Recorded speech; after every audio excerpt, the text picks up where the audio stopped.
ಮಾರಣಾಂತಿಕ ಹಲ್ಲೆ ಎಫ್ಐಆರ್ ಮಾಡಿ 10 ದಿನ ಕಳೆದರೂ ಬಂಧಿಸದ ಪೊಲೀಸರು ಕ್ರಮ ಕೈಗೊಳ್ಳುವಂತೆ ಕುರುಬ ಸಂಘದಿಂದ ಎಸ್ಪಿಗೆ ಮನವಿ.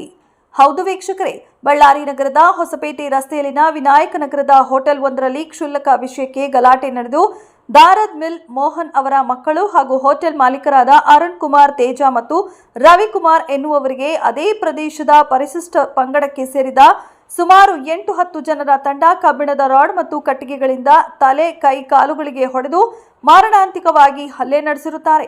ಈ ಘಟನೆಗೆ ಸಂಬಂಧಿಸಿದಂತೆ ಗ್ರಾಮಾಂತರ ಪೊಲೀಸ್ ಠಾಣೆಯಲ್ಲಿ ಪ್ರಕರಣ ದಾಖಲಾಗಿದ್ದು ಸುಮಾರು 7 ಜನರ ಮೇಲೆ ಪ್ರಥಮ ಮಾಹಿತಿ ವರದಿ ದಾಖಲಿಸಿರುತ್ತಾರೆ. ಆದರೆ ಎಫ್ಐಆರ್ ದಾಖಲಾಗಿ ಸುಮಾರು 10 ದಿನ ಕಳೆದರೂ ಪೊಲೀಸರು ಕೇವಲ ಒಬ್ಬ ವ್ಯಕ್ತಿಯನ್ನ ಮಾತ್ರ ಬಂಧಿಸಿದ್ದು ಉಳಿದ 6 ಜನರನ್ನ ಇಂದಿಗೂ ಬಂಧಿಸಿರುವುದಿಲ್ಲ. ಕೂಡಲೇ ಅವರನ್ನ ಬಂಧಿಸಬೇಕೆಂದು ಕುರುಬ ಸಂಘದ ಜಿಲ್ಲಾಧ್ಯಕ್ಷರಾದ ಗಾದಿ ಲಿಂಗನಗೌಡ ಮತ್ತು ಸಮಾಜದ 100 ಜನರು ಎಸ್ಪಿಗೆ ಮನವಿ ಪತ್ರ ನೀಡಿ ಒತ್ತಾಯಿಸಿದರು. ಮಕ್ಕಳಿಗೆ ನ್ಯಾಯ ಆಗೈತೆ, ನ್ಯಾಯ ಮಾಡಿಕೊಡಿ ಸರ್ ಪ್ಲೀಸ್. ಎಲ್ಲರೂ ಹಿಂಗೆ ಮಾಡ್ಕೊಂತಾರೆ, ಬೇರೆ ಮಕ್ಕಳು ಕೂಡ ಹಿಂಗೆ ಆಗುತ್ತೆ. ನನ್ನ ಮಕ್ಕಳು ದೇಹದಲ್ಲಿ ಕಾಪಾಡ್ಕೊಂಡು ಬಂದಿದ್ದೀನಿ ಇವತ್ತು. ಎಲ್ಲರೂ ದಯವಿಟ್ಟು ಸಹಕರಿಸಿ ನನ್ನ ಮಕ್ಕಳನ್ನ ಬೇಸ್ ಮಾಡ್ಯಾರ. ಅವ್ರು ಹಿಡ್ಕೊಂಬಂದು ಹಾಕ್ರಿ ಸರ್. ಫಸ್ಟು ನನ್ನ ಕಣ್ಣೆದ್ರಿಗೆ ಹೋಟ್ಲ ಹತ್ರ ಹೊಡೆದು ಓಡೋಗ್ಬಿಟ್ಟಾರೆ ಸರ್. ಸ್ವಲ್ಪ ಹೊತ್ತಿಗೆ ಅವ್ರನ್ನ. ಎಷ್ಟು ಜನ ಇದ್ದಾರೆ? ಅವ್ರು 6 ಜನ ಇದ್ದಾರೆ ಸರ್. ಅವರು ಬೇರೆ ಹುಡುಗನ್ ಓಡಿಬೇಡಪ್ಪ ಅಂತೇಳಿ ಹುಡುಗ ಹೋಗಿ ಬಿಡ್ಸಿದ್ಕ ನಮ್ಮ ಹುಡುಗನ ಓಡಿಸ್ತೀವಿ ಅಂತ ಹೊಡೆದ್ಬಿಟ್ಟಾರೆ ಸರ್ ಅವ್ರು ಬಂದಲ್ಲಿ. ಬಳ್ಳಾರಿ ಜಿಲ್ಲಾ ಕುರುಬ ಸಂಘದ ಪ್ರಧಾನ ಕಾರ್ಯದರ್ಶಿಗಳಾದ ಮೋಹನ್ ಅವರ ಮಗ ಅರುಣ್ ಕುಮಾರ್ ಅಂತ ಅದೇ ಸ್ಥಳದಲ್ಲಿ ವಿನಾಯಕ ನಗರದಲ್ಲಿ ಚಾಯ್ ಬ್ರದರ್ಸ್ ಹಾಗೂ ಬಿರಿಯಾನಿ ಅಂತ ಹೋಟ್ಲ್ ಇಟ್ಟಿದ್ದಾರೆ. ಅದೇ ಹೋಟ್ಲಲ್ಲಿ ಅವರ ಸ್ನೇಹಿತರಾದ ಹರಿ ಎಂಬ ವಾಲ್ಮೀಕಿ ಹುಡುಗನ್ನ ಕೆಲಸಕ್ಕೆ ಇಟ್ಕೊಂಡಿದ್ದಾರೆ. ಅವರು ಹೋಟ್ಲು ಸಹ ಆರಾಮಾಗಿ ನಡೀತಾ ಇತ್ತು. ಅದೇ 10ನೇ ತಾರೀಕು 9 ಗಂಟೆಗೆ ಏಕಾಏಕಿ ರಾತ್ರಿ ಇದ್ದಕ್ಕಿದ್ದಂಗೆ ಬಂದು ಆ ಹುಡುಗನ ಮೇಲೆ ಕೈ ಮಾಡಿದ್ದಾರೆ. ಅವರು ಹರಿ ಎಂಬ ಅಸಿಸ್ಟೆಂಟ್ ವಾಲ್ಮೀಕಿ ಹುಡುಗನ ಮೇಲೆ. ಅವ್ರ ಮೇಲೆ ಯಾಕೆ ಬಿಡ್ತೀಯಪ್ಪ ಹಾಗೆ ದಯವಿಟ್ಟು ಹೊರಗೆ ಹೋಗಿ ಗಲ್ಟ್ ಮಾಡ್ರಿ ಅಂತ ಇವನು ಅಡ್ಡ ಹೋಗಿದ್ದಾನೆ. ಅರುಣ್ ಕುಮಾರ್ ಅಡ್ಡ ಹೋದ ತಕ್ಷಣ ಅವನ ಮೇಲೆ ರಾಡ್ ತೊಗೊಂಡು ಅವ್ನು ತಲೆಗೆ ಹೊಡೆದಿದ್ದಾರೆ.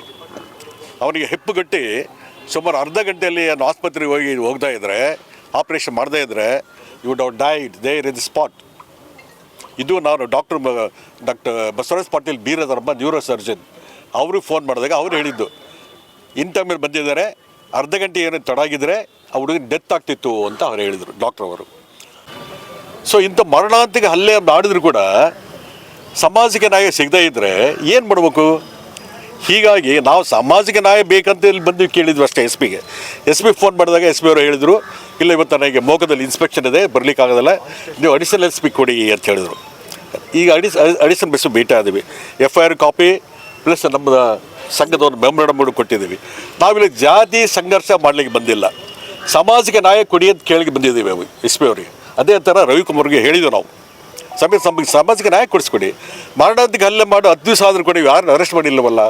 ಸೊ DSP ವೆಂಕಟೇಶ್ ಸೂಪರ್ ಅಂತ ಅವ್ರಿಗೆ ಫೋನ್ ಮಾಡಿದಾಗ ನಾವು ಡೈಲಿ ಫೋನ್ ಮಾಡ್ತಾಯಿದ್ದೀನಿ ಅವರಿಗೆ, ಇಲ್ಲ ಅದೇ ಟೀಮ್ ಮಾಡಿದ್ದೀವಿ, ಹುಡುಕ್ತಾ ಇದ್ದಾರೆ, ಯಾರು ಸಿಗ್ತಿಲ್ಲ ಅಂತ ಅವ್ರು ಹೇಳ್ತಾ ಇದ್ದಾರೆ. ಆದರೆ ಎಲ್ಲರೂ ಅಲ್ಲೇ ಓಡಾಡ್ತಾ ಇದ್ದಾರೆ. ಸೊ ಇದು ಸಾಮಾಜಿಕ ನ್ಯಾಯ ಎಲ್ಲಿ ಬಂತು? ಅವ್ರು ಇವ್ರ ಮೇಲೆ ಕೌಂಟ್ರ್ ಕೇಸ್ ಕೂಡ ಆಗಿದೆ. ಕೌಂಟ್ರ್ ಕೇಸ್ ಎನ್ಕ್ವೈರಿ ಮಾಡಿ ಫಸ್ಟ್ ಇವ್ರು ಏನು ಮಾಡಬೇಕು, ನೀವು ಅರೆಸ್ಟ್ ಮಾಡಿ ಆಮೇಲೆ ಕೌಂಟ್ರ್ ಕೇಸ್ ಮಾಡಿ ಎನ್ಕ್ವೈರಿ ಬೇಡ ಅಂತ ಹೇಳ್ತಾರೆ. ಈ ಒಂದು ದೃಷ್ಟಿಯಿಂದ ಇವರು ಅರೆಸ್ಟ್ ಮಾಡ್ತಿಲ್ಲ, ಇವರು ರಾಸಿಗೆ ಒತ್ತಡದ ಅಂತ ಏನು ಹೇಳ್ತಾ ಇದ್ದಾರೆ, ಅದೆಲ್ಲ ಬದಿಗೊಟ್ಟು ನಾವು ಜಾತಿ ಸಂಘರ್ಷ ಮಾಡೋಕ್ಕೆ ಬಂದಿಲ್ಲ. ಇಲ್ಲಿ ಸಮಾಜದ ಒಂದು ಇಚ್ಛೆಯಿಂದ, ಆ ಒಂದು ಕಾರಣದಿಂದ ಸ್ವಾಮಿ ಅರೆಸ್ಟ್ ಮಾಡಿ ನೀವು ನಮಗೆ ಸಾಮಾಜಿಕ ನ್ಯಾಯ ಕೊಡಿಸ್ಕೊಡ ಹುಡುಗರಿಗೆ ಅಂತ ನಾವು ಕೇಳಿ ಬಂದದ್ದು ನಿಜ.